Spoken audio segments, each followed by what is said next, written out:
Hello everyone. Today I am going to explain about the few topics like maximum power output, slip at maximum power, and the concept of a synchronous watts. So let's move on with the first topic, that is a maximum power output. So before we derive this, we should realize what we had done in the previous session, that is about deriving the equivalent circuit of an induction motor. Let us recall the equivalent circuit of an induction motor and rewrite the circuit.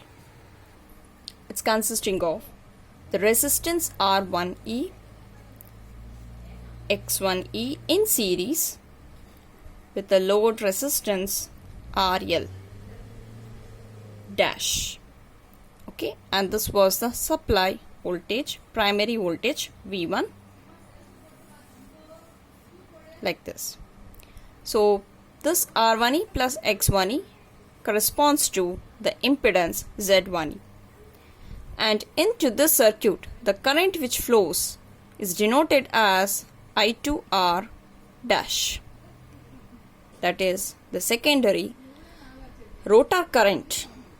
Okay, that is the run in a running condition, so it is I2R dash.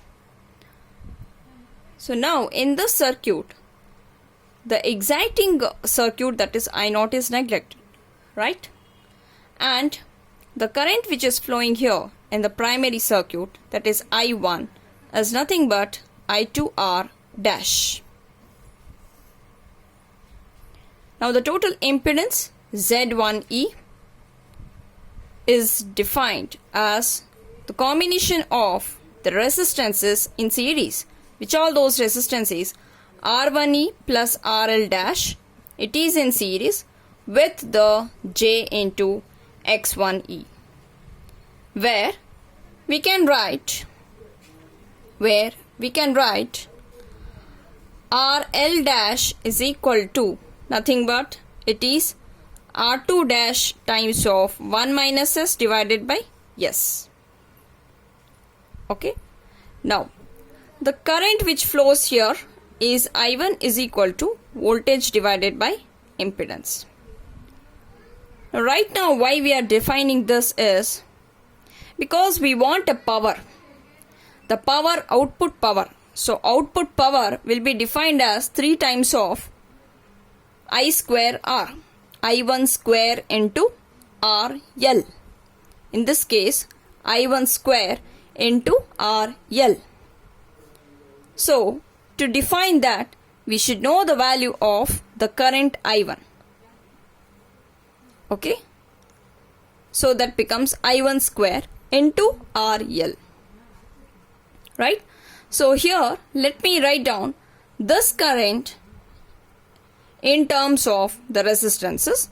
So that is V1 divided by, what is this Z1E? Again it corresponds to square root of, we can write it as otherwise we can write it as in a complex form, that is R1E plus RL dash plus J into X1E, which is again equal to V1 divided by square root of R1E plus RL dash whole square plus X1E square.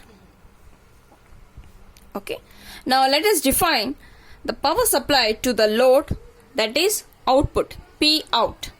So P out is defined, P out per phase is defined as I1 square into RL. So therefore the total power output will be equal to 3 times, because it becomes output power. Here output power per phase. So how many phase? It is 3 phase. So therefore we need to multiply by 3. So therefore it will be 3 times of I1 square into RL. Now we will substitute the values 3 into V1 square into divided by R1E plus RL dash whole square plus X1E square. This is nothing but I1 square, right? Now multiply by RL dash. RL dash. Okay, RL dash. So this is what the output power. Now let us find out what will be the maximum output power. To get the maximum output power, we need to differentiate this above equation. Let me call this as equation 1, and we have to differentiate this above equation with respect to the RL dash. With respect to the RL dash. Okay. Now to get the condition for a maximum power output.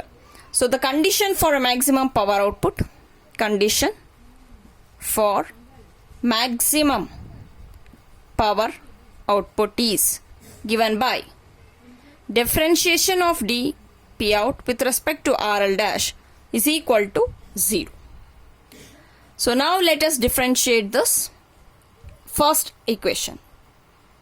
It results with, it's u by v differentiation, v into, that is v portion is this, v into differentiation of u with respect to RL dash. So it results with 3 times of v1 square minus u into differentiation of v. Okay, v into du by d theta dx minus u into differentiation of v. Okay, so this is what we get after a differentiation and equate it to 0. Divided by v square you will get it, and when you are going to multiply with 0, so you can get it as 0. Now you can observe here that 3 times of v1 square is a common parameter. So let's remove that, and we can apply the a plus b whole square formula and expand this expression. So after finding out the common parameter 3 times of v1 square and applying a plus b whole square formula, so we are going to get this terms. So in that you are going to cancel the common term, and then we are going to segregate the remaining terms after the cancellation or simplification. You can get it as r1e square plus x1e square minus rl dash square is equal to 0. What is r1e plus x1e is nothing but z1e square, which is equal to RL dash square. Therefore, we can obtain that impedance Z1E is equal to RL dash. Impedance Z1E is equal to RL dash. So, this is what the maximum power output which you are going to derive it. Now, let's move on to what will be the value of the slip at maximum power. What will be the value of slip at maximum power? So now let's move on to define the slip at maximum power output. So we know that here, what is RL dash? RL dash is equal to nothing but it is Z1E, which is equal to R2 dash into 1 minus S divided by S, right? Now after when you simplify this, we are interested to define what is S. What is S? We have to find out. So therefore, after simplification, you get it as S into Z1E is equal to R2 dash into 1 minus S. So S into Z1E is equal to R2 dash minus R2 dash into S. Okay. So then we can get Z1E plus R2 dash into S, which is equal to R2 dash.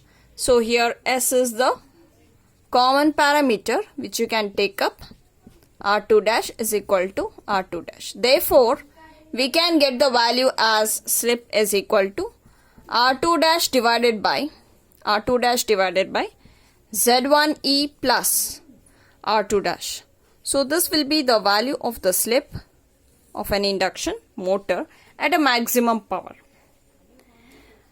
So this will be the expression for the slip. Now let's define what is a synchronous watts. What is a synchronous watts? Okay, so we are going to prove that synchronous watts. We are going to prove that in this case that 1 Newton meter is equal to 2 pi ns divided by 60 synchronous watt. How? Okay, or you can call it as 1 synchronous watt is equal to 60 divided by 2 pi ns Newton meter.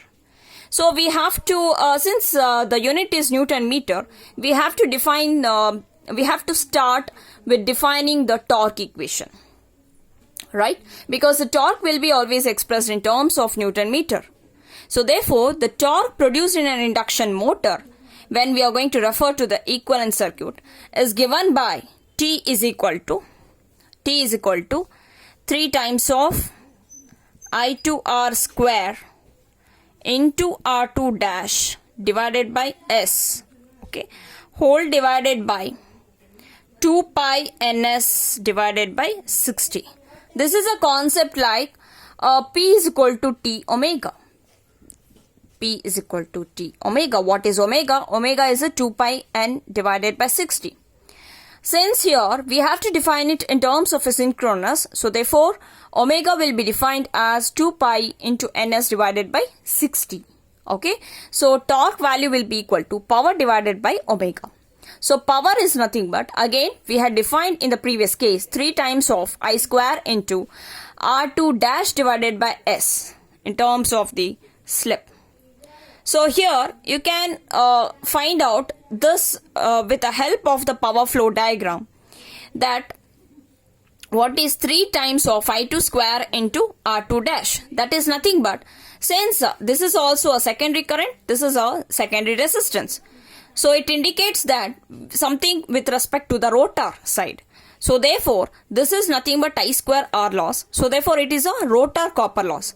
Rotor copper loss was denoted as PC divided by, as it is, the slip, yes, whole divided by 2 pi ns divided by 60, which is again with the power ratios. We had defined the power ratios as P2 is to PC is to PM, which is equal to 1 is to S is to 1 minus S.